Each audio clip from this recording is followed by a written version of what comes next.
Sveiki Aušra, sveiki Viktorai.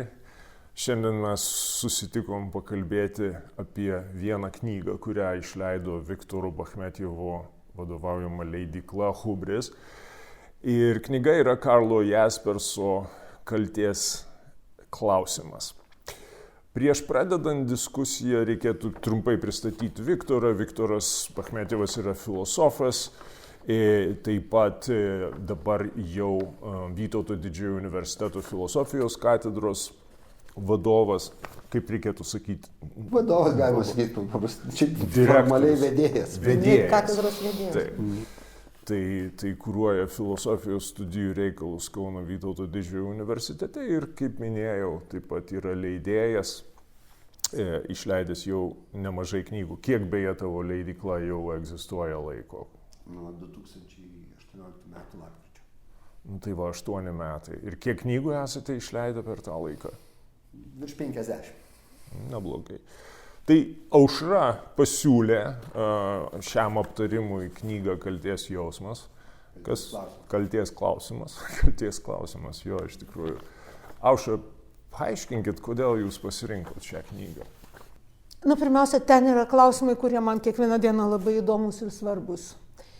Tas pagrindinis klausimas, kuris pas Jaspers yra iš tikrųjų keletui vietų ir taip labai ir tiesiog įeina per knygą, yra kaltės ir atsakomybės klausimas. Ir kaip žmogus, kuris ilgai buvo veikiančioje politikoje, o dabar esu, neveikiančioje politikoje, bet sąmoningai priėmiau sprendimą, kad save gerbiantis Respublikos pilietis privalo būti partijos narys, tai susiradau partiją, kuri man pasirodė tinkamiausia pagal daugelį dalykų. Ir jaučiu dar irgi tokią asmeninį santykį, kaip atsakomybės santykį, kalbėti tai partijai, jai nemalonius dalykus, jeigu aš įžvelgiu, man rodosi, kad ten vyksta procesai kažkokie netokie.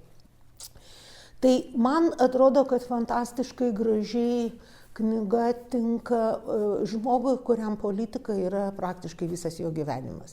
Nes, nuo išsilavinimo politekonomijos, baigiant praktiką, baigiant dėstymą, aš visą laiką tą klausimą nešiojau. Visą laiką turėjau tokį viduje klausimą, kiek aš esu kalta, kad Lietuvoje tokio nepaprasto bukumo ekonominė doktrina, švari tokia nuobodi, kvaila ideologija, perimta iš tikrai labai menko intelektualinio lauko, ką pas mus atstovavo Laisvosios rinkos institutas, dabar ačiū Dievui kažkaip biškį pritilęs, bet vis dar papezantis niekų.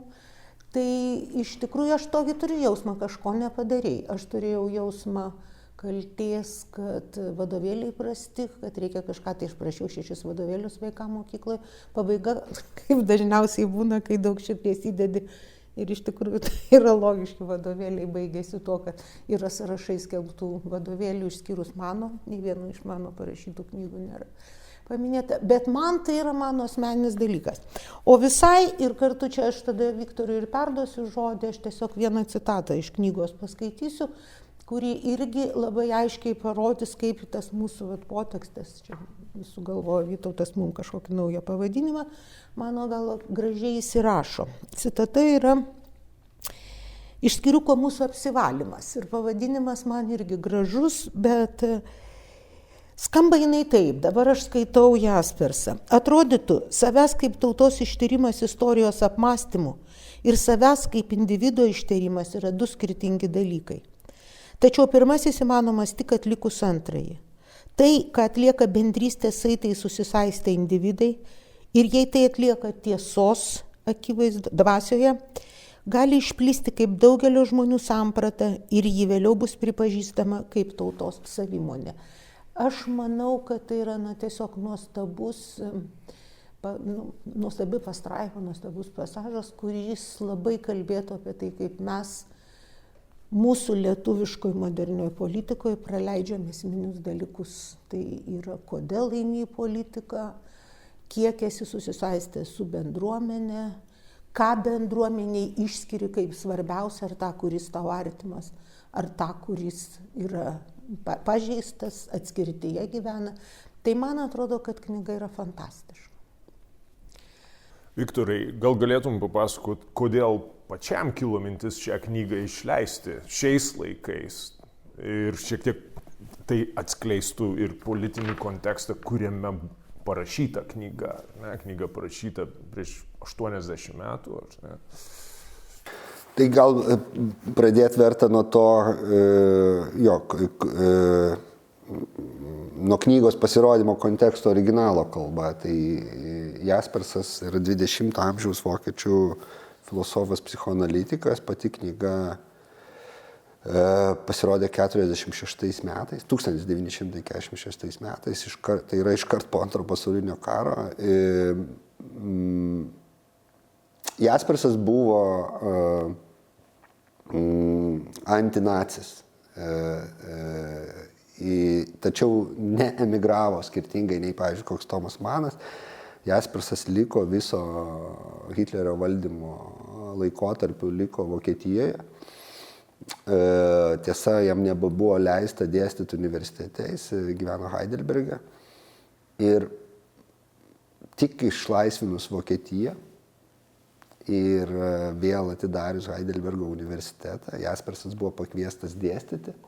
Ir pirmas kursas, kurį jis pasirinko dėstyti, buvo kaltės klausimui skirtas kursas. Iš esmės šita knyga tai yra to kurso rezultatas.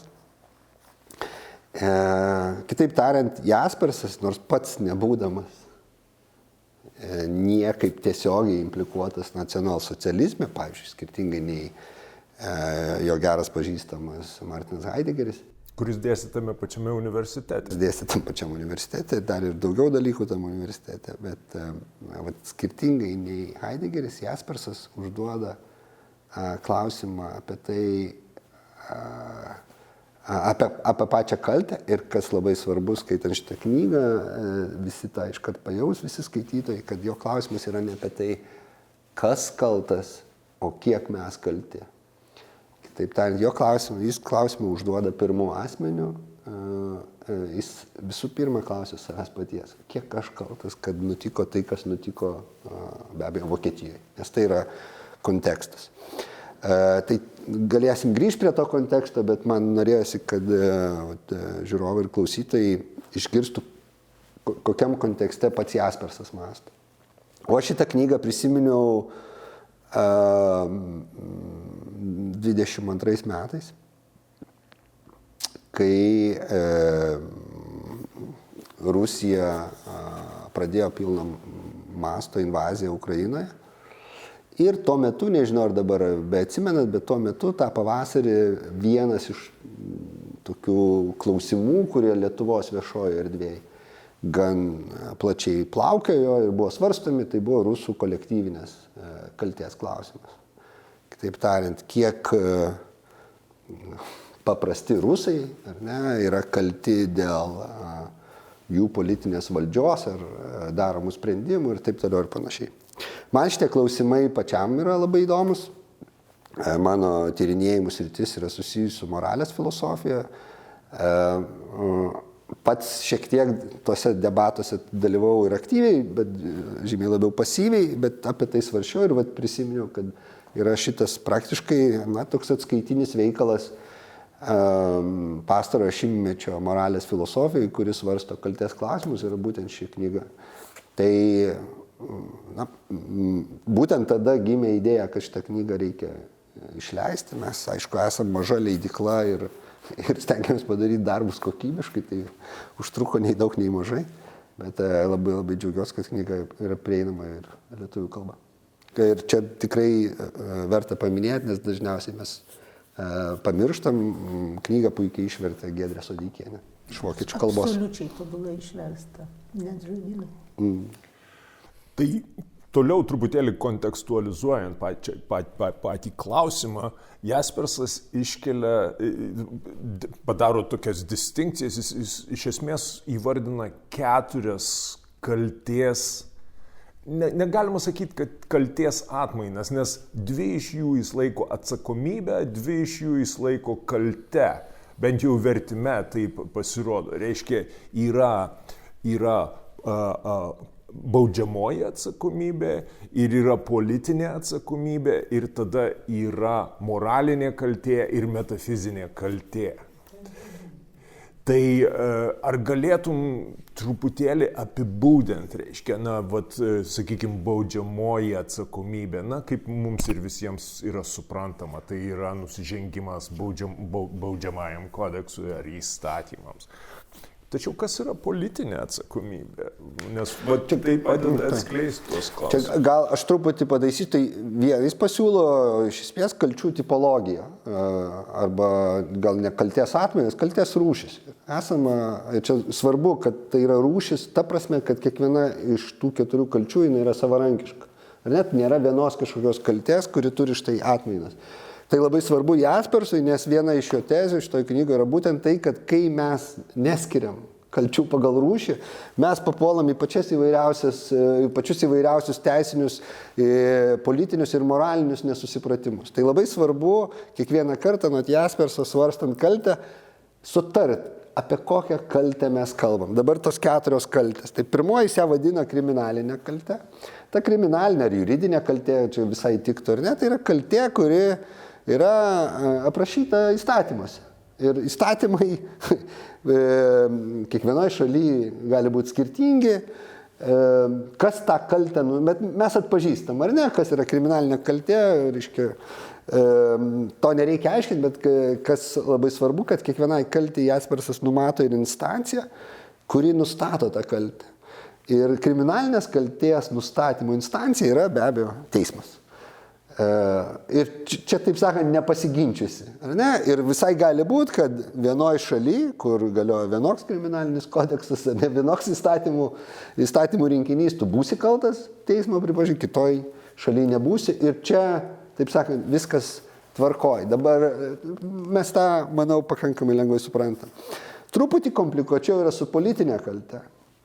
Politinė kaltė anot Jasperso randasi iš tos aplinkybės, kad kiekvienas iš mūsų priklauso tam tikrai politiniai bendruomeniai.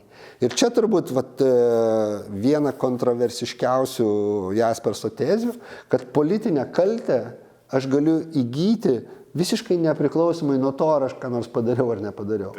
Kitaip tariant, jeigu kažkas daroma politinės bendruomenės vardu, tai visa ta politinė bendruomenė, arba kitaip tariant, visi jos nariai ir turi tą politinę kaltę. Ir čia galima suformuluoti, kuo tai yra tai provokatyvu, tai yra tai, kad kolektyvinė kaltė anot Jasperso yra kolektyvinė. Atsiprašau, politinė kaltė anot Jasperso yra kolektyvinė. Mesgi esame įpratę priešingai mąstyti apie taip, kad kaltė visą laiką individuali. Aš negaliu būti kaltinamas dėl to, ką padarė kažkas kitas. Anot Jasperso, politikoje būtent taip ir veikia, kad mes visi nešam tam tikrą kaltę ir atsakomybę už tai, kas daroma mūsų kaip politinės bendruomenės vardu. Ne? Aš kartais bandau... Čia galima būtų pacituoti, jeigu aš galiu įsiterpt. Jisai sako, kad iš esmės politinė laikysena kyla iš moralinės atskirų žmonių laikysenos. Kitaip žodžiais tariant, atskirų žmonių moralinė laikysena sukuria politinį klimatą visuomenėje, iš kurio paskui kyla politiniai sprendimai. Ir va čia, iš daugumos individų, plačiųjų liaudies sluoksnių, moralinės elgsenos kasdienėme gyvenime kyla atitinkama konkreti politinė laikysena.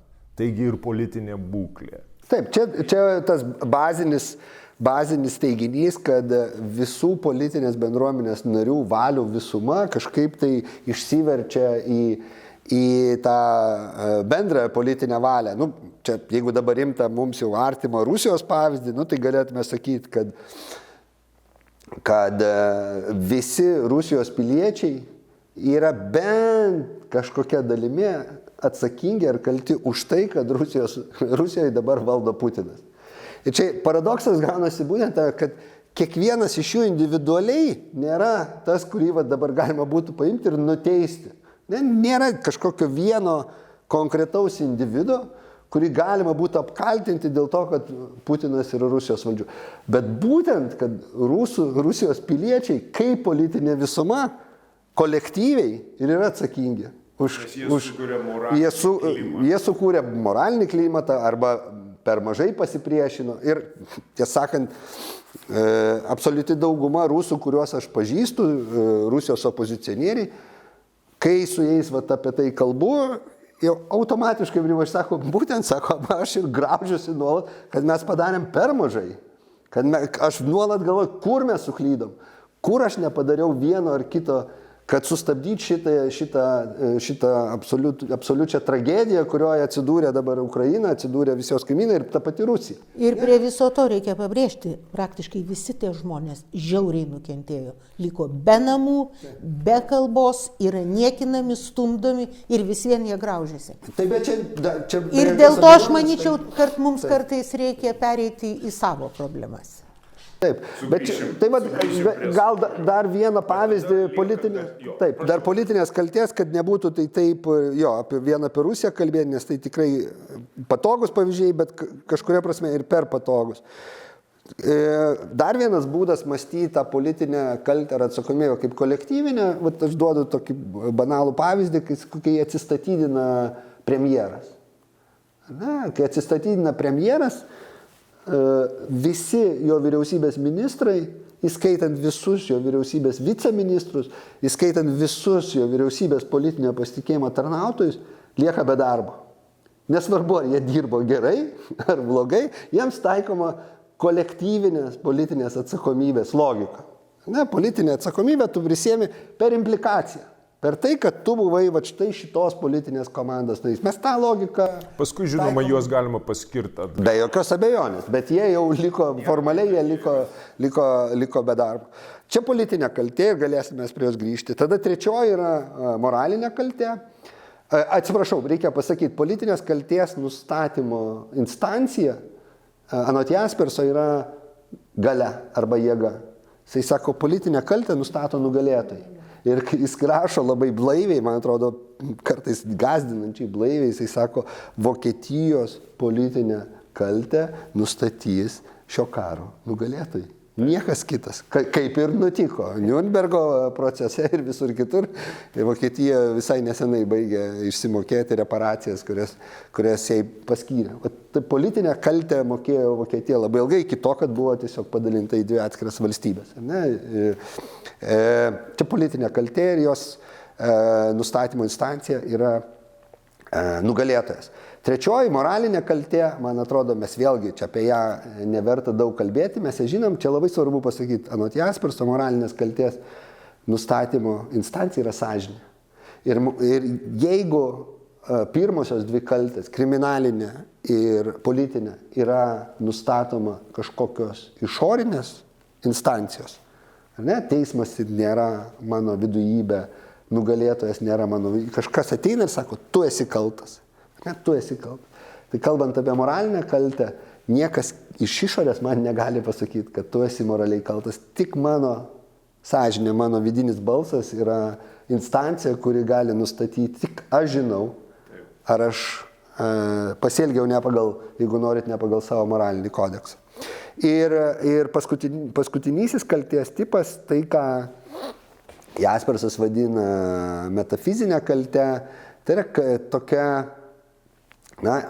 kažkuria prasme irgi galima būtų sakyti kolektyvinės kaltės tipas, panašiai kaip politinės, bet tai yra kaltė, kurią tu įgyji tik dėl to, kad tu esi žmogiškos bendrijos, žmogiškos bendruomenės dalis. Jaspersas kalba apie tai, kad metafizinė kaltė randasi iš to, kad tu neši atsakomybę ar jauti atsakomybę net už tos blogus dalykus, kurie vyksta pasaulyje, su kuriais tu absoliučiai nesi susijęs. Jis kalba apie tai, kad tai yra kaltės jausmas, kad tu likai gyvas. Taip, čia jį suvest galima. Ten yra kokie 3 ar 4 tokie paaiškinimai. Taip, čia galima, taip, bet čia ta tradicija yra, kuri ateina, nežinau, nuo to paties Blezo Paskalio, kuris sako, esi kaltas vien už tai, kad tu užimi vietą pasaulio, nes tą vietą pasaulio tu atimi iš kažko kito. Pati tavo egzistencija yra susijusi su kalte ir aišku, tai labai krikščioniškas požiūris, iš krikščioniškos tradicijos ir anot Jasperso metafizinės kaltės nustatymo instancija yra Dievas. Šia prasme aš esu atsakingas tik prieš Dievą dėl šios kaltės ir tik Dievas gali iš manęs tą kaltę nuimti. Svarbu čia tai, kad moralinė kaltė ir metafizinė kaltė nėra tapačios. Na, bet Dievas aiškiai pasako kriterijus, kaip tu gali savėje ieškoti tos kaltės. Kriterijus yra labai paprastas. Tai, ką tu padarėjai tam, kas silpniausioje pozicijoje yra, tu padarėjai man. Tai jeigu tu nesirūpini silpnaisiais visuomenės, jeigu tau nesvarbu aplinka ir kenčianti aplinka, tai eik ten ir pamastyk apie savo transcendentinę. Jis iš tikrųjų, jis akivaizdžiai yra, yra ten užuominos, bet jis akivaizdžiai yra labai giliai mąstantis žmogus. Aš ten, tarp kitko, galiu net pasakyti, kad mano dominikonai, vienuoliai, su kuriais aš bendrauju Vilniuje, sakė, kad jie eina į jų apmokymo kursą Jaspersas, jie jį skaito ir analizuoja. Ir tas labai nudžiugo, kad lietuviškai sakė, reiks paskaityti iš naujo, nes aiškiai prieš tai buvo skaityta prancūziškai. Tai, ta prasme, tikriausia katalikui tai turėtų būti visiškai akivaizdus. Bet akivaizdu, kaip ir pats paminėjai, kad ta moralinė kaltė, ta paskutinė iš 4... Prieš paskutinė, ar metafizinė? Metafizinė, atsiprašau. Metafizinė kaltė, jos prielaidos yra krikščioniškos. Jeigu nepripažįsti, kad visi žmonės kažkuria prasme yra Dievo vaikai ir kad jiems suteikta siela, kuri yra dieviška, tai ta moralinė, atsiprašau, metafizinė kaltė, jinai praranda prasmę. Bet ar tikrai, nes gali būti... Budizme tikrai lieka. Labai ryškiai. Man atrodo, čia... Vaišnavai, nesutiksiu taip. Man atrodo, čia svarbu, ta prasme, aš niekaip nenoriu redukuoti Jasperso krikščionybės. Jaspersas yra tikintis žmogus, krikščionis ir aiškiai jis semėsi iš ten. Ir tame nėra nieko blogo. Bet aš tai bandau skaityti kaip filosofas, ta prasme, mane domino konceptai. Ir žiūrint vien konceptualiai, man atrodo, kad tai, ką jisai sako apie metafizinę kaltę, veikia ir be krikščioniško pamušalo, jeigu nori. Čia galima tiesiog svarstyti apie tai, kad tu jautiesi atsakingas už apskritai pasaulyje egzistuojantį blogį. Ne šį blogį, apie kuris susijęs, ar ne, aš einu, matau benamį kažkur ir galvoju, čia mano kaiminystėje yra žmogus, kuriam reikia pagalbos, aš gal prieisiu, ar ne, o nepriejau ir jaučiuosi dabar kažkaip nejaukiai. Aš tai manau, kad čia moralinės kaltės reikalas, čia mano sąžinė sako, kodėl tu to nepadarini. Bet yra kita, kai aš gal, man atrodo, mes visi vaikystėje bent akimirką turėjom tą klausimą, kur gal, o kodėl žmonės žūsta? Apskritai, kodėl žmonės žūsta? O kodėl pasaulyje yra blogis? Ir ką aš galiu padaryti, kad jo nebūtų? Čia visai kito mastelio klausimas. Tu kaip Augustino leidėjas žinai, kad išpažintyse jisai žiūri į kūdikio akis ir jisai mato prigimtinę nuodėmę. Atrodo nekalto kūdikio.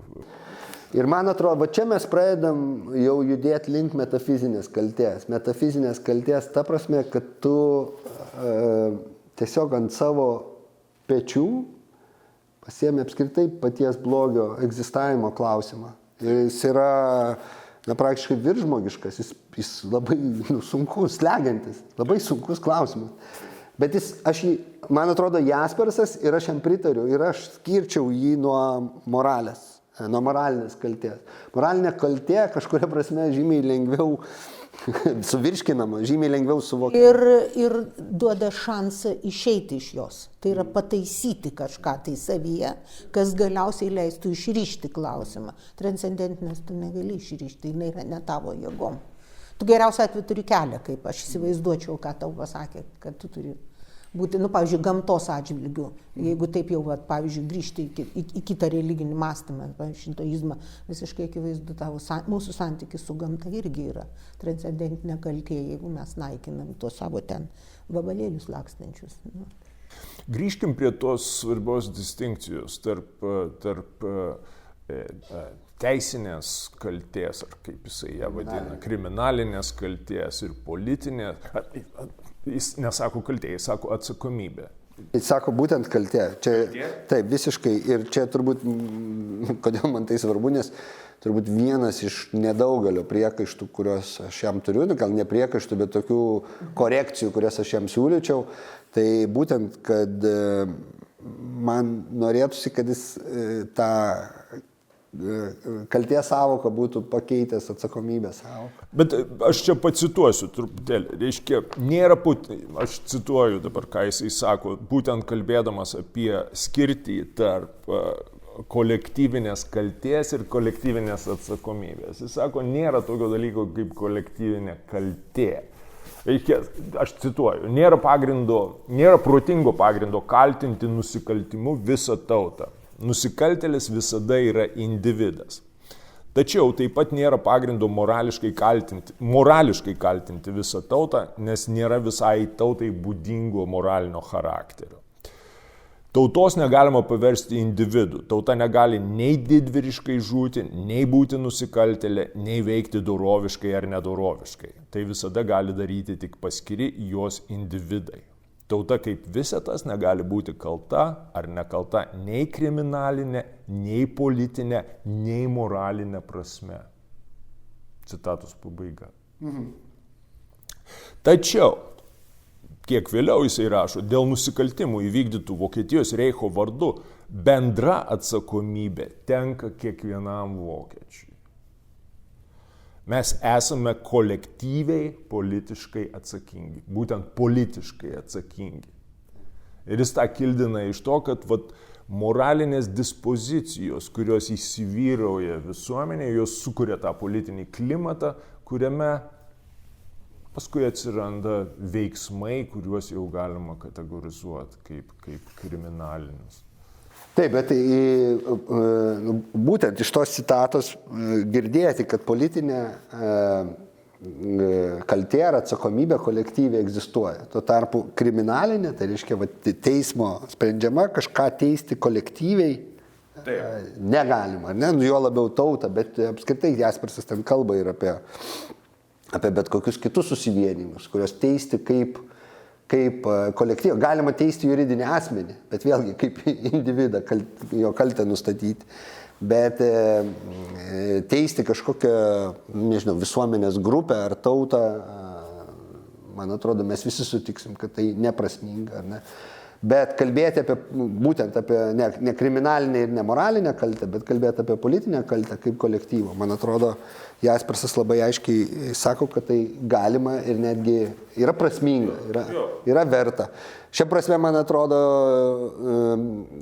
mums lietuviams tai irgi labai svarbus klausimas, nes žvelgdami į 20 amžiaus istoriją, ypatingai apie Lietuvos žydus ištikusią tragediją, mes iš esmės užduodam lygiai tą patį klausimą. Mes užduodam kolektyvinės kaltės klausimą, kiek lietuviai dalyvavo žydų žudyme, kiek lietuvių tauta, reiškia, kaip politinis vienetas, kiek yra atsakinga už tai, kas nutiko Lietuvos žydams ir taip toliau ir panašiai. Kitaip tai, ką Jaspersas rašo, mums galėtų padėti, svarstant tos klausimus, kurie, man atrodo, dar...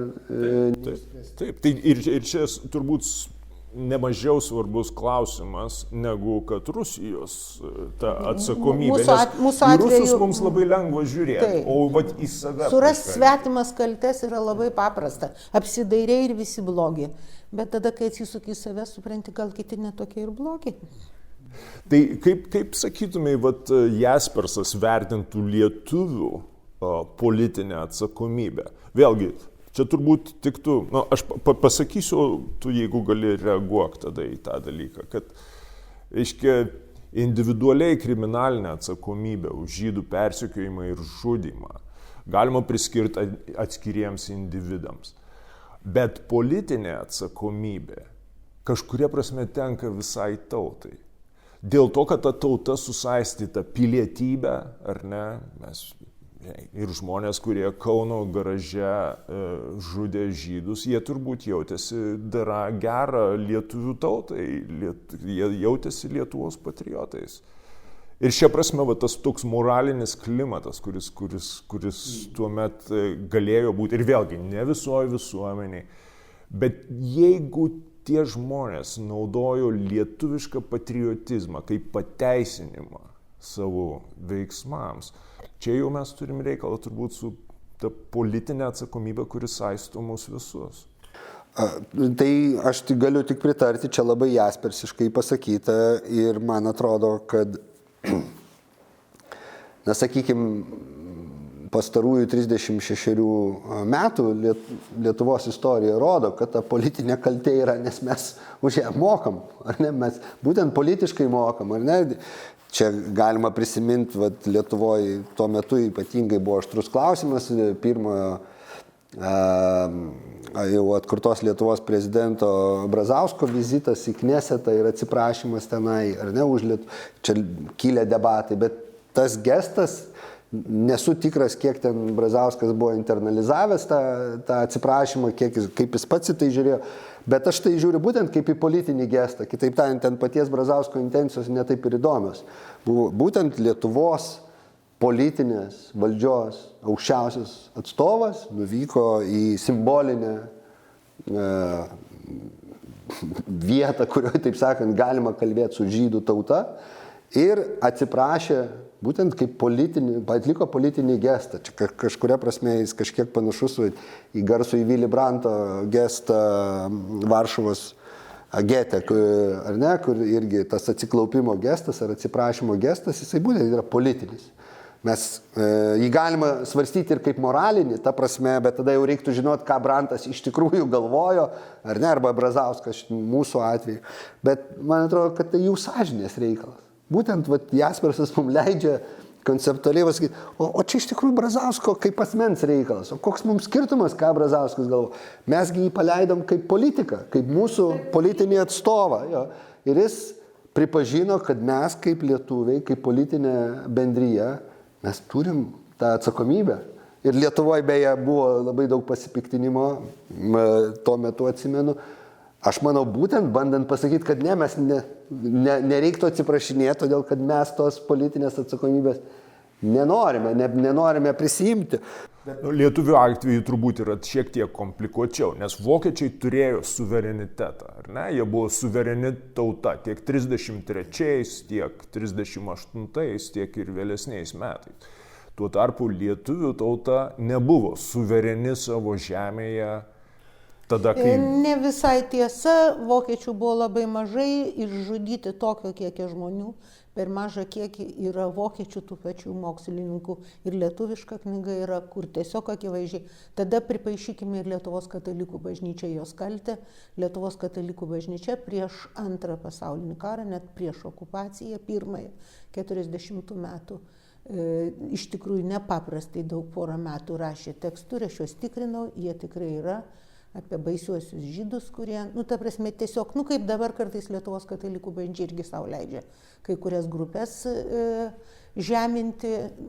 Bažnyčia nėra daiktas vientisas, jinai turi gabalus ir kai kurie gabalai, bet pavyzdžiui, kai Lietuvos katalikų bažnyčia, o tautai tai tikrai buvo labai svarbu, tuo metu, kai vyko žudynės, leido savo parašyti, kad katalikas negali paimti per daug, jeigu jis paima per daug žydo, kuris liko be namų turto, tai tada jis turėtų dalį duoti bažnyčiai, kaip duoklę. Sunku šito patikėti, bet tai yra dokumentai ir tai yra straipsnių sprendimai Lietuvos vyskupų. Tai man atrodo, kad nežaiskime to žaidimo ir nemėtykime kamuolių kitiems, ką iš tikrųjų mes padarėme. Lygiai taip pat, kaip mes labai nemėgstame. Jūs sutiksite, kad katalikų bažnyčia nėra politinė institucija, ta prasme, apie kurią mes kalbame. Ji neatstovauja. Jinai savimonę mano tautos tikrai kūrė, nesakau, kad dabar, bet tuo momentu tikrai, ta prasme, suvokimą pasaulio. Kaip jūs, tai atsakomybė yra ir kiekvieno tikinčio žmogaus.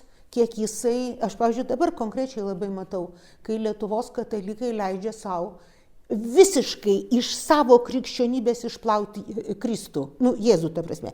Jis ten neegzistuoja kaip reiškinys. Jie visada eina į Senąjį testamentą, traukia iš jo reikalingas nuostatas, traukia pyktį, traukia kontrolės. lauką, kaip reikia visus sutvarkyti, visiškai pamirždami Evangeliją. Ir aš keletą kartų viešai esu pasakiusi, pavyzdžiui, Tėvynės sąjungos krikščionims demokratams, kad sakau, kodėl jūs taip to Kristaus nekenčiat, kad jūs jį atmetat.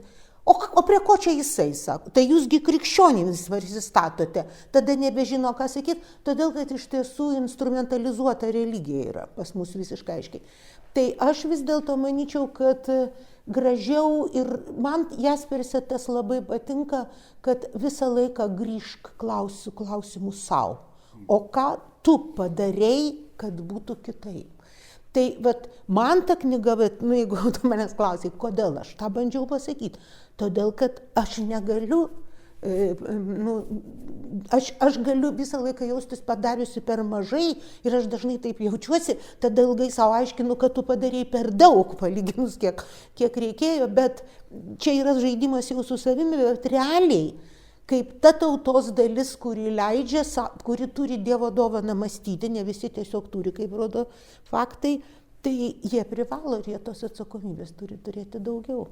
Tai man atrodo, kad labai visada gerai grįžti į save ir mažiau rūpintis rusais, kuriais pasirūpins Dievas. Aš visiškai sutinku, Aušra, bet čia jau yra moralinės atsakomybės klausimas. O jeigu kalbam apie politinę kaltę, ar ne?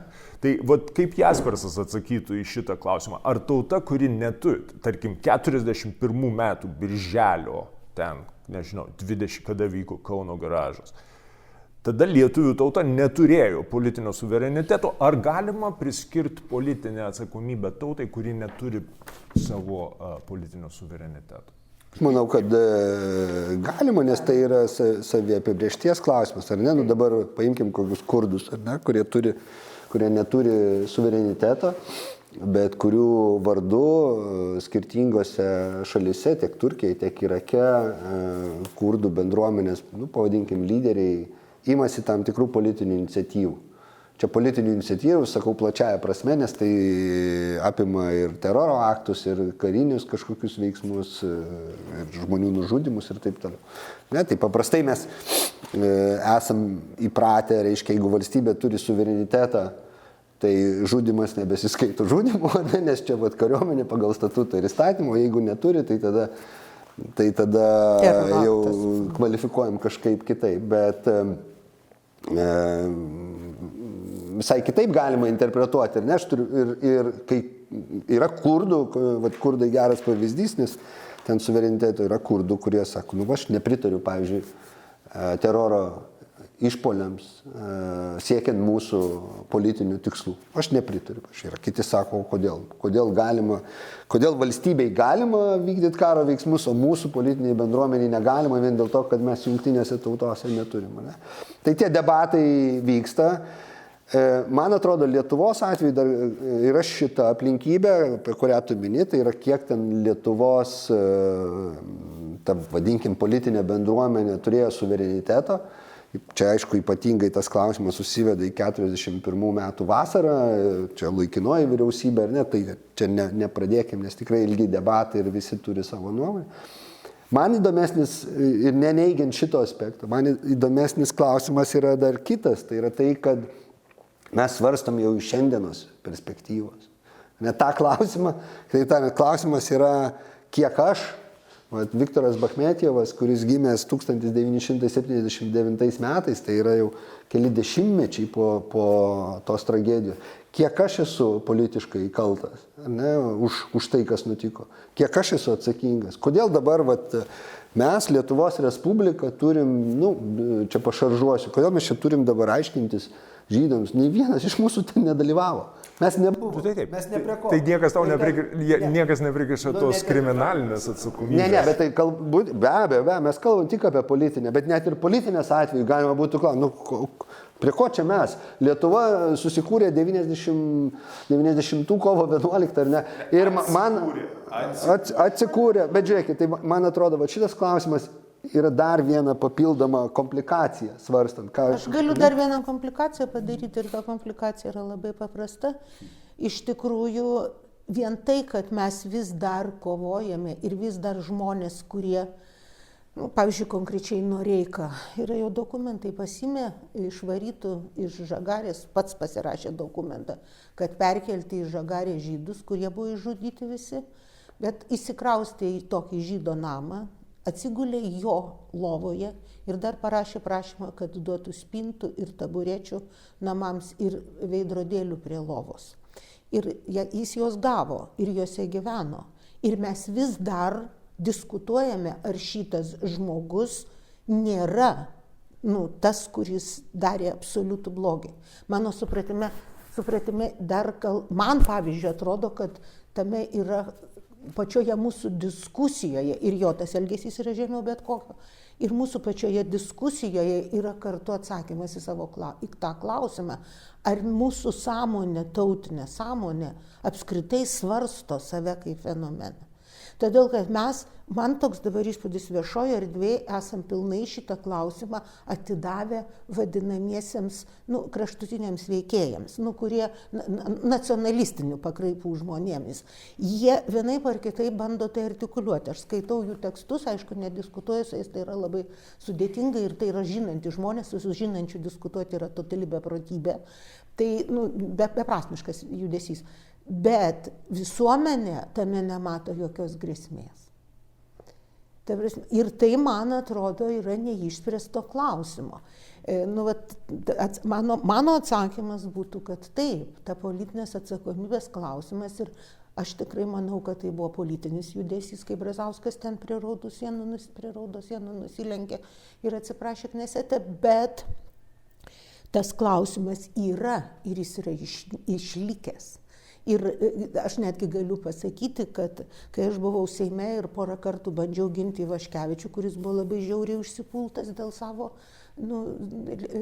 kažkokių kūrinių konkrečių, aš gavau porą laiškų, kuriuose sakė, neilgai vaikščiosi ir gausi galvą kaip reikiant. Ir ten tekstas buvo, mes tave nužudysime. Tai aš netgi kreipiausi į prokuratūrą, iš kur atėjo atsakymas, kad dar nenužudė, tai nieko, dar negalima tirti. Tai suprantate, čia ta dalis, aš nežinau, ar jinai komiška ar tragikomiška, bet jinai yra apie tą patį. Mes klausimo neišsprendėme. Mes klausimo neišsprendėm, tačiau nuo Brazausko laikų, nuo ankstyvos nepriklausomybės laikų iki dabar, man rodos, yra įvykę kažkokie poslinkiai mūsų sąmonėje, galinėjantis su atsakomybė, lietuvių atsakomybė už žydų tragediją. Kiek aš pamenu, man buvo, aš nežinau, 20 metų tada, gal mažiau, kai Lietuva atgavo nepriklausomybę ir New York Times pasirodė pirmieji straipsniai apie tai, kad lietuviai vis tik tai buvo, reiškia, žydų žudikai. Ir tada ta reakcija buvo natūraliai, suprantamai, reiškia labai, kaip jūs dabar mes tik ką iš šitos vergijos išsivadavome ir dabar mus pradeda kaltinti dalykais. Tai buvo tokia natūrali atmetimo reakcija. Po to buvo Brazauskas, Brazausko kalba Knesete. Bet Brazausko kalba Knesete, tai kaip sakom, yra politinis gestas, klausimas, kiek tas gestas persisunkė į visuomenės sąmonę. Tai man įdomu tavęs paklausti, kaip tu matai, ar tas atsakomybės klausimas, ar kaltės klausimas, lietuvių kaltės klausimas, ar jisai kažkaip yra transformavęs mūsų santykį su žydų tragedija ir su lietuviška istorija šiame kontekste, ar ne? Žinai, tai, kadangi tai tikrai labai svarbi ir jautri tema, tai prieš sakant reikia iškart pasakyti, kad tai, ką aš sakysiu, yra subjektyvus labai pastebėjimai. Šitos dalykus, kuriuos tu klausi, jos pakankamai tiksliai. Ne, bet kodėl tai svarbu, kad šitos dalykus, kuriuos tu klausi, ar yra pakitęs visuomenės požiūris į Lietuvos žydų tragediją, jos pakankamai tiksliai galima nustatyti, nesubjektyviai. Čia tyrimus galima atlikti ir jie pakankamai tiksliai mums parodytų, ar įvykęs pokytis. Tai man atrodo tas svarbu, kad labai dažnai mes tiesiog spekuliuojam, svarstom, kai... Aš nežinau, bet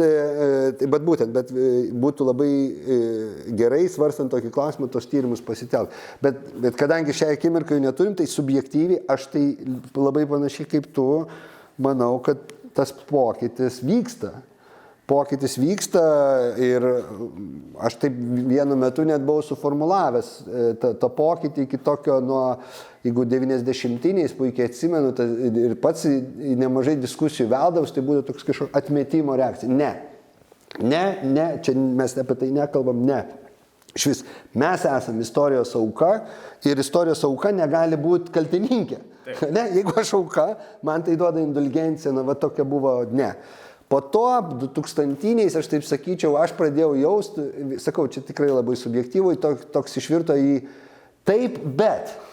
Nu jo, ten kažkas buvo, bet yra papildomų sąlygų, bet mes neturėjom suvereniteto, bet ten kažkas pasikarščiavo, bet juk čia buvo tik tai keli tūkstančiai. Nu va tokių, taip, bet. Taip nutiko ta tragedija, be jokios abejonės tai tragedija, bet, gal čia nebūtinai, bet tai nutiko ir kitose šalyse. Tai reiškia, ne mes, va toks kažkoks, mano galva, pozityvus poslinkis, nuo ne prie tai, bet toks ne, bet vėlgi neidealus. Ir norėčiau vis dėlto pasakyti, kaip žmogus, pagal tavo gimimo metus, mano sūnus yra 8 metais jaunesnis, jūsų mamų kartos žmogus. Niekada net į galvą, man net švistelė nebuvo, aš su nuostaba klausausi jūsų, kai jūs sakote, kad jums buvo atmetimo reakcija. Aš kaip tik nudžiugau, kad galų gale tai, kas buvo slaptai vieša, toje aplinkoje, kurioje aš gyvenau, kur buvo žinoma, kad jie žudė, kad jie buvo žudomi. Tetutės man rodė, tada dar niekada jau nestovėjo jokie stulpeliai ir sakė, va čia, sakė, buvo žydai, prie Rokiškio jų gyvena labai daug. Ir man tada buvo kaip toks veiksmas, kad galų gale, jeigu mes patys nenorime matyti, tai va mums parodo. Aš konkrečiai nekalbu apie tą tekstą, kurio aš neprisimenu, New York Times, tu minėjai ir ką ten. Bet aš prisimenu, kad kai pradėjau tai viešai kalbėti, galvoju, jeigu jūs nenorite matyti. Tiesa, dabar visa Lietuva nusėta žydų kapinių vietomis, tu važiuoji ir tiesiog atrodo tarp kapinių važiuoji, bet visiems žmonės nemato. Aš nematau jokio pozityvaus pokyčio. Aš manau, kad aš turiu tokį jausmą, bet sakau, čia buvo kalba, kad subjektyviai, aš irgi labai subjektyviai kalbu, kad čia tikriausiai yra aplinkos, kurioje tu gyveni dalykas. Aplinka labai yra svarbus dalykas.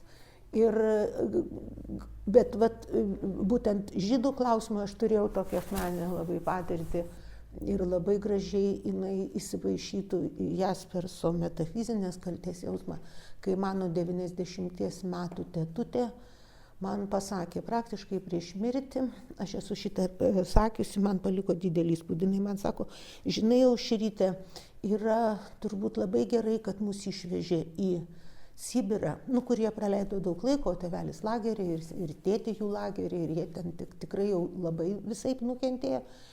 Ir aš taip ir pagalvojau, čia dabar, kas ir jinai sako, todėl, kad, sako, tėvelis buvo pasiėmęs kažkokią tai mergaitę, 13 metų, kaip aš supratau, žydaitę, bet kadangi pradėjo kaimynai skųsti, kad ir vienkiemiai gyveno, bet tie vienkiemiai tokie, tai po to kažkur ją ten atidavė, tikriausiai neaišku, kaip baigėsi. Tai vadinasi, mano teta, kuriai tuo metu turėjo būti kokį 14 metų, jinai visą gyvenimą iki 90 šitai nešiojo. Man atrodo, kad mes gyvename tokioje valstybėje, skaitydama jos spaudą, visus šitos, mano supratimu, kuo toliau, tuo labiau baisius ir labai vulgarius mitingus už Monikos Garbačiauskaitės redakcinę politiką ir taip toliau, mes niekada nepaklausėme savęs, kiek mes kalti. Pavyzdžiui, kad ir tame, aš netgi labai norėčiau grįžti nuo tų žydų į šią dieną. Ir vieną klausimą pasakysiu, žiūrėkite. Yra pirmas mitingas, kur žurnalistai aiškina, kad iš jų žodžio laisvė atima. Taip, žodžio laisvės pas jų nėra. Ta pačią dieną dvi žurnalistės, Davidonytė ir Žeimytė Bilienė, sėdi laidoje ir Žeimytė Bilienė sako, kas galėjo pagalvoti, kad Nausėda toks, su tokiu tonu ir tokiu. Na, pirmiausia, aš pagalvojau, aš apie tai rašiau ir kalbėjau 2 metus iki jo išrinkimo. Gali paliudyti, taip? Nuobodžiai įkyriai. Kodėl? Todėl, kad aš mačiau klausimą, kad mūsų žurnalistai nemato, nes jie turi dabar rimtą klausimą, jau 5 metų jie gvildena, ar iš jų atims žodį, kurio dar neatimė. Taip, žodžio iš žmogaus laisvo šiaip atimti neįmanoma. Aš nežinau, ką turi padaryti, kad iš manęs atimtų mano mąstymą. Nežinau, kad kažkas tokio įvykti turi. Vaikus mano pradėtų kankinti viešai. Turbūt jau tada sakyčiau, gerai, gal sutinku jau su jūsų pozicija. Bet suprantat, man atrodo, kad mes bet taip elegantiškai irgi šitą pokalbį Vytautas suka į tokią gražią pusę. Ta prasme, pašnekėkime apie tai, kas buvo. Jūsų kartai gal tai skamba vienaip, man truputėlį gal skamba kitaip. Bet man, pavyzdžiui, labai žiauriai dabar matosi kitas klausimas, irgi tos pačios kaltės, visiškai nutilėtas. Mūsų lietuvių vaikų, kurie 75-76 metais panašiai tuo metu, dar iki tol truputėlį pradėjo ir iki nepriklausomybės kovojo už savo teisę turėti savo nuomonę, savo teisę nešioti ilgus plaukus ir visada tai baigdavosi psichiatrinė Vasaros gatvė ir šitą. Iš vis klausimo tokio nėra. Tarsi buvo sovietiniai žmonės ir ten visi kalti, bet man įdomiau ne tai, kad apie tai nekalbama.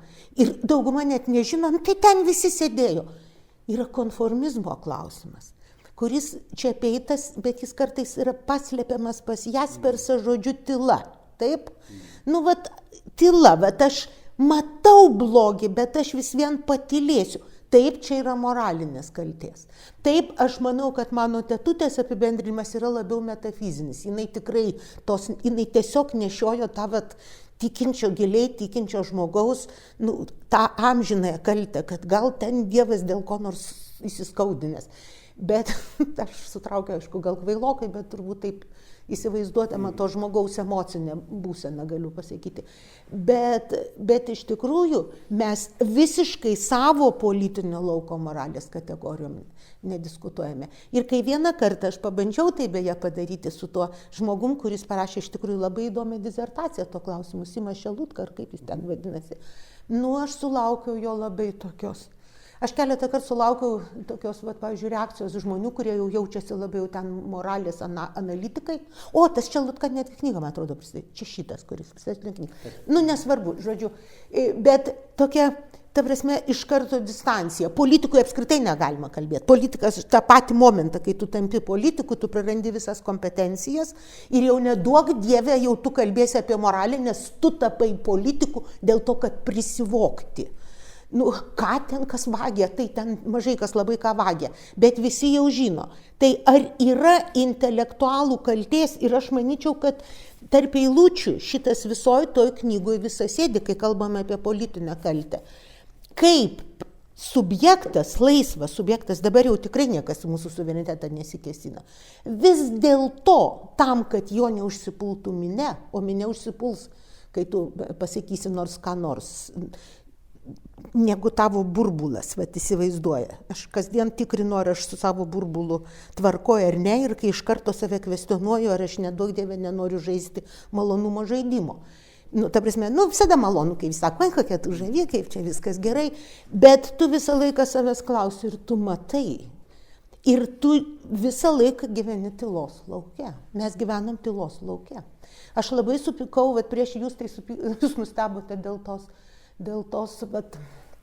pasisakymo nepriklausomybės aušroje dėl tų žydų, bet aš tai prieš 4 metų labai supykau ant kunigo Doveikos, kai jis pasakė, kad Lietuvoje žmonės bijo kalbėti. Aš labai pasipiktinau ir visai burbuliavau, viskas nori tas ir kalba. Bet dabar aš jo norėčiau atsiprašyti. Taip žmonės bijo kalbėti.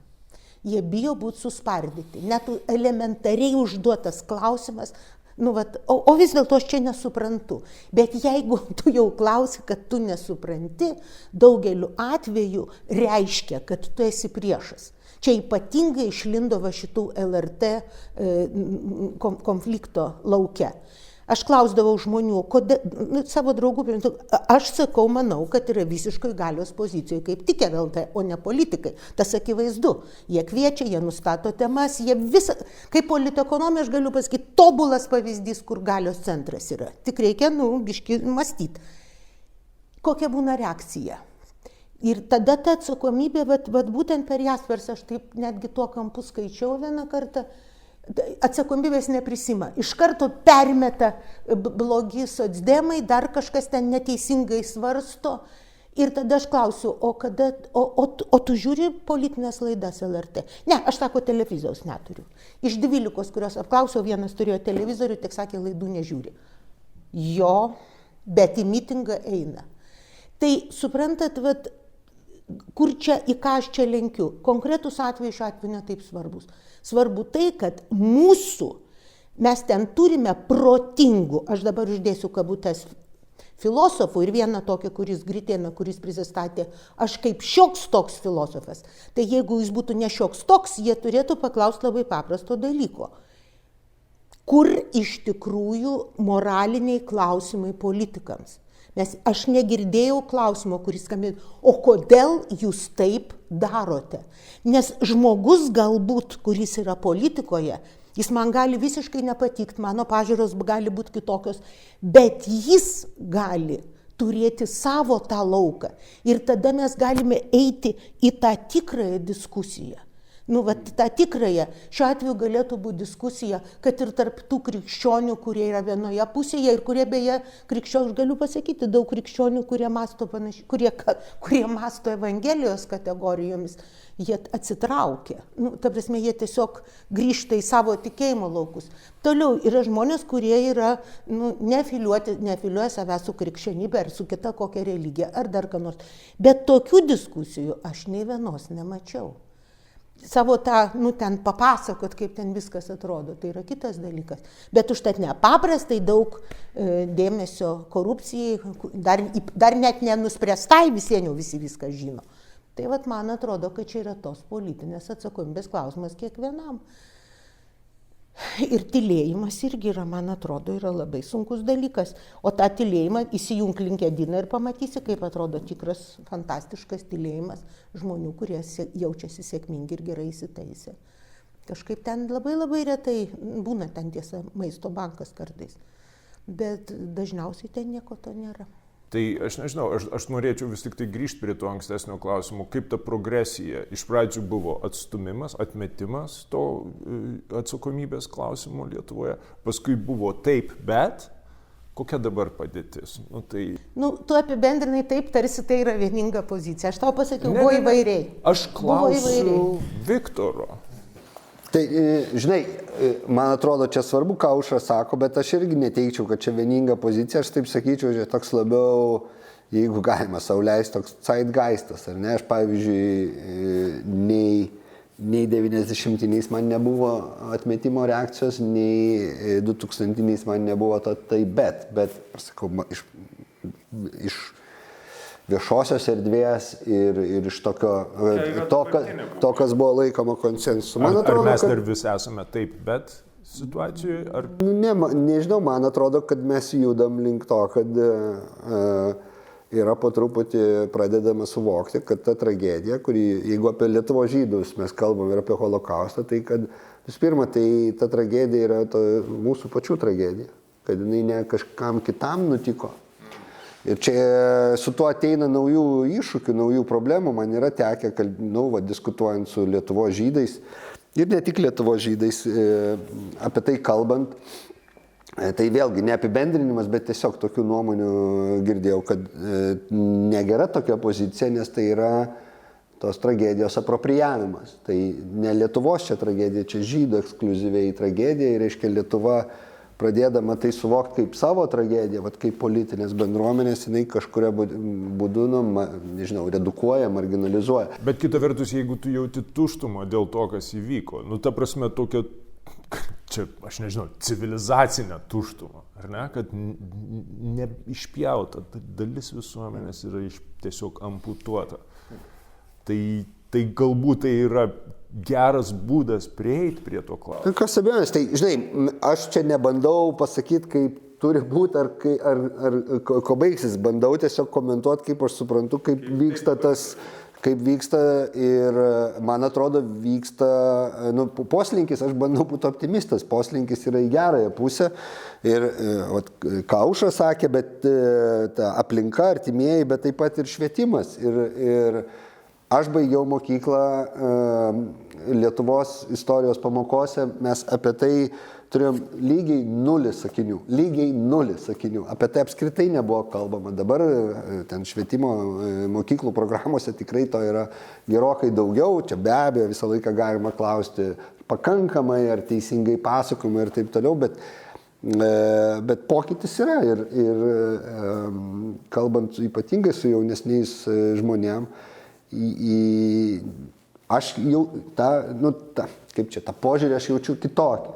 Dabar vėlgi aš norėčiau baigti šitą temą tuo, ko aš pradėjau. Vis tik tai, ką mes čia kalbam, tai yra spekuliatyvūs pasvarstymai, ne, jeigu kalbam apie Lietuvos nuomonę, ne apie savo asmeninę, ne, mano Aušros, o jeigu kalbam apie Lietuvos tą zeitgeistą, bendrą nuomonę, kokia yra ta visuomenės nuomonė, tai tą žymiai geriau parodytų tyrimai negu mūsų. Mes čia tik intuicijom dalinamės ir spekuliacijom. Geri profesionalūs tyrimai. Taip. Gerai, tai ar matei filmą Nürnbergas? Ne, dar nemačiau. Nematei. Puikiai mano nuomonė Russell Crowe rolė, kuris ten, jisai ten, Göringą. Pas mane sąraše įrašyta.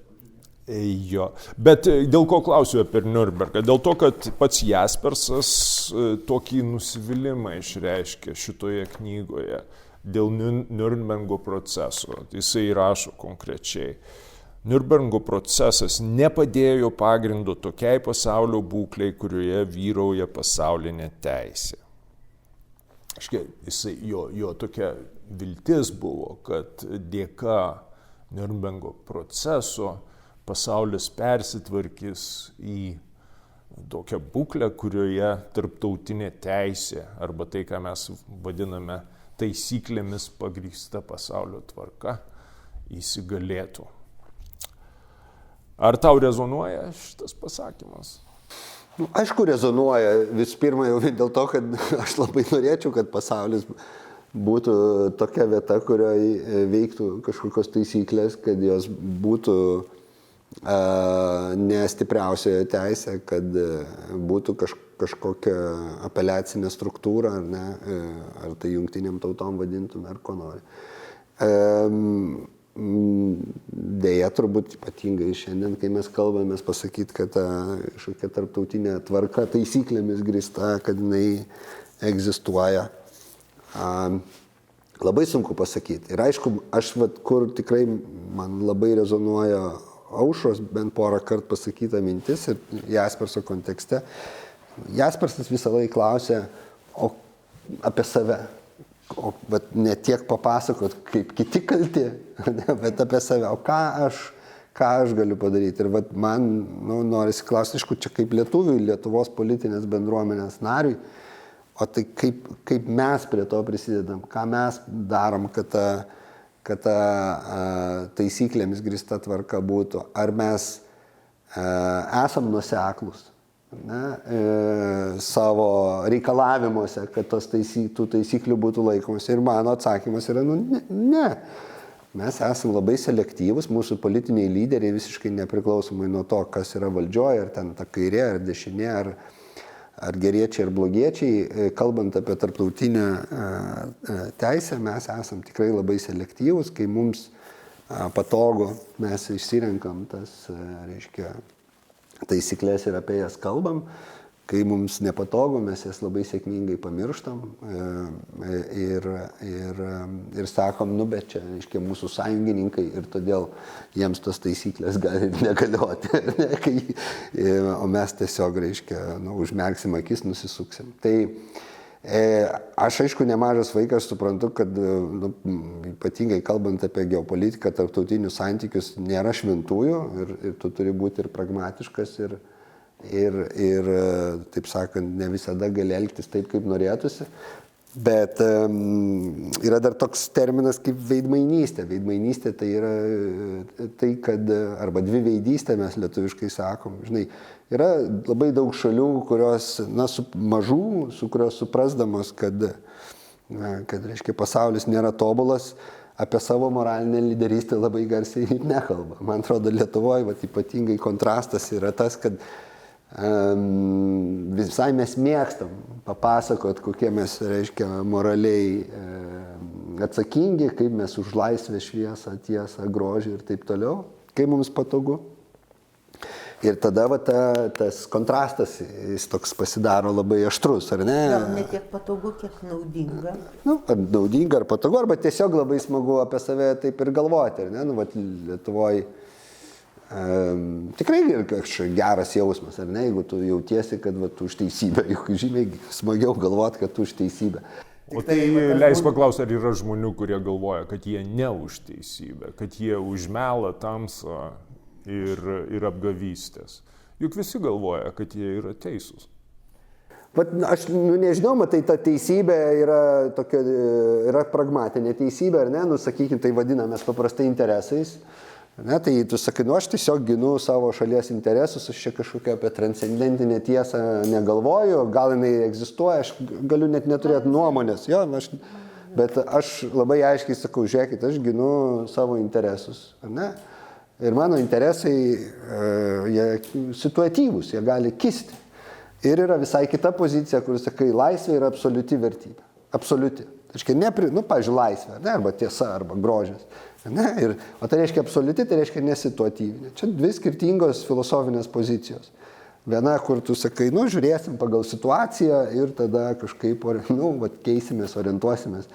Čia vieną dieną sąjungininkas, kitą dieną gal nebe sąjungininkas, arba mes su tavim iki šito posūkio, o ten tu į dešinę, mes į kairę, nes čia situacijos diktuoja. Arba tu sakai, žiūrėkit, yra kažkas, kas yra aukščiau manęs ir tavęs, pavyzdžiui, žmogiškas orumas.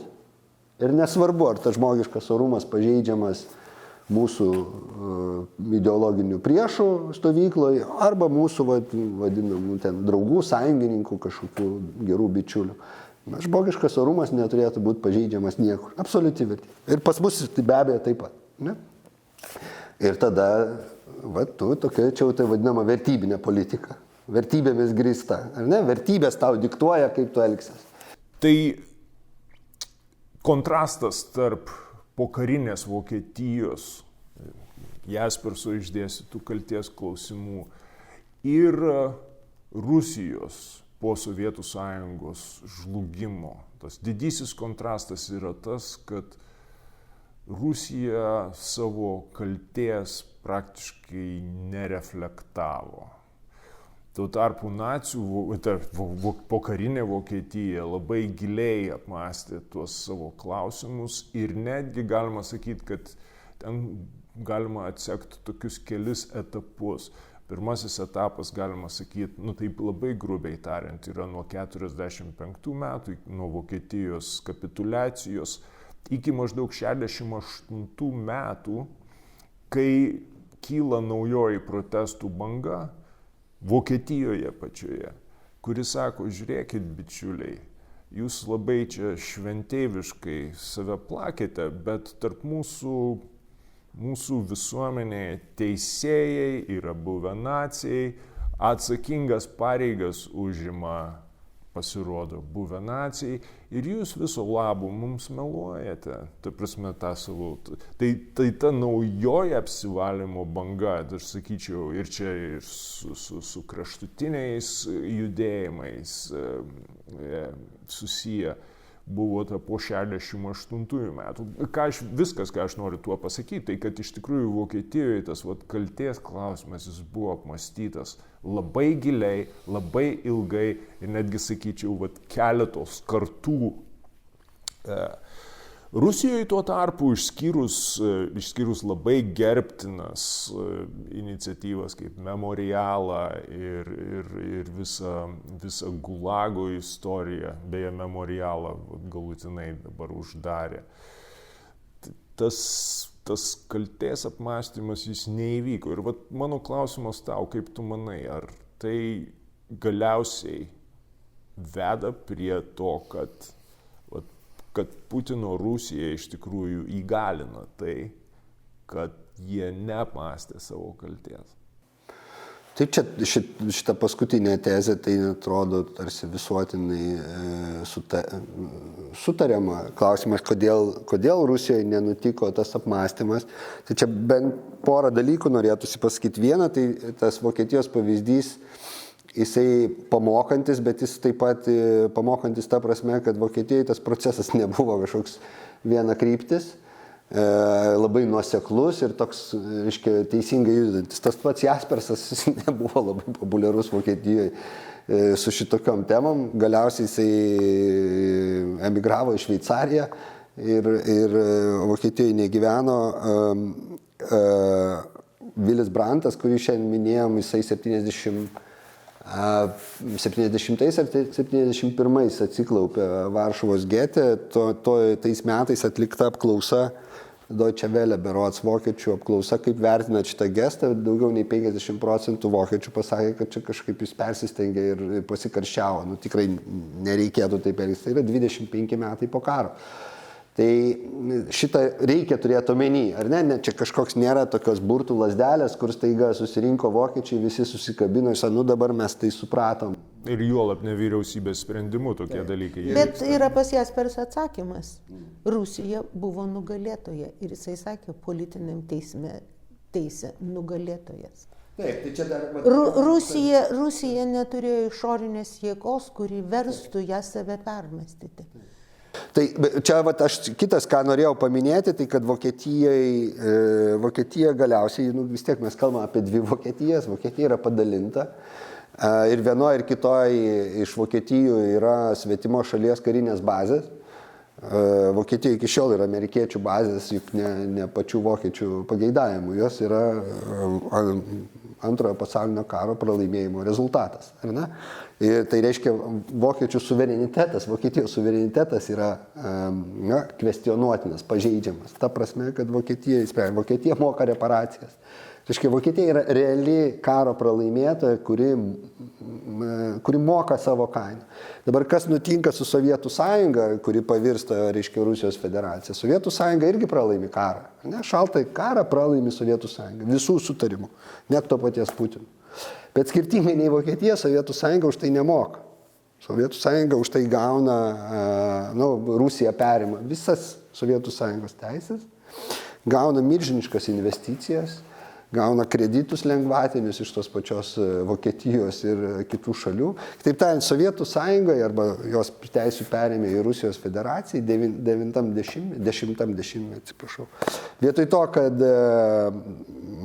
atsirastų kaina už pralaimėtą karą, atsiranda, galima ginčyti, ar ne, atsiranda apdovanojimas, atsiranda, reiškia, priimama į visų, pavadinkim, normalių pasaulio šalių klubą, reiškia, durys atsidaro, sienos atsidaro, reiškia, viskas, kaip gerai, kad karas baigėsi ir antagonistas yra apdovanojimas. Jeigu žiūrėt karų istorijoje, paprastai taip nedaro.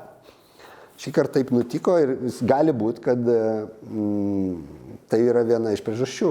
Rusija buvo tikimasi, kad Rusija pati supras, kad, kaip gerai, kad išeita iš to totalitarinio režimo, staiga paaiškėjo, kad nutinka priešingai. Stiprėja resentimentas, stiprėja apmaudas. Daugybė rusų jaučia šaltojo karo pabaigą kaip pažeminimą, didžiulį pažeminimą, ta prasme jų imperija žlugo. Tai taip, ir labai daug vokiečių jautė lygiai tokį pažeminimą.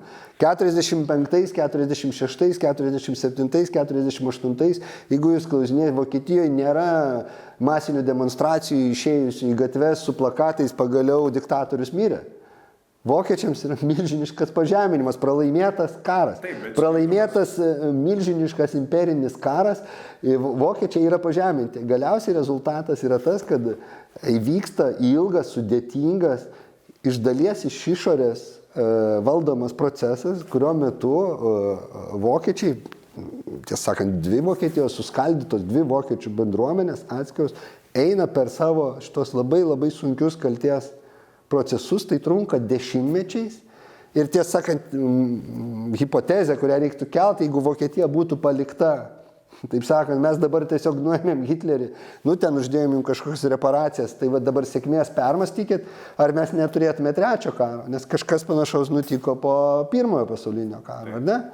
Tai va šitą aspektą, man atrodo, reikia labai turėti omeny, kad čia ne tokie, reiškia, labai išmintingi, protingi vokiečiai, kurie ten sėdėjo Hitlerio priespaudoje, išėjo ir pagaliau mūsų amerikiečiai išlaisvino.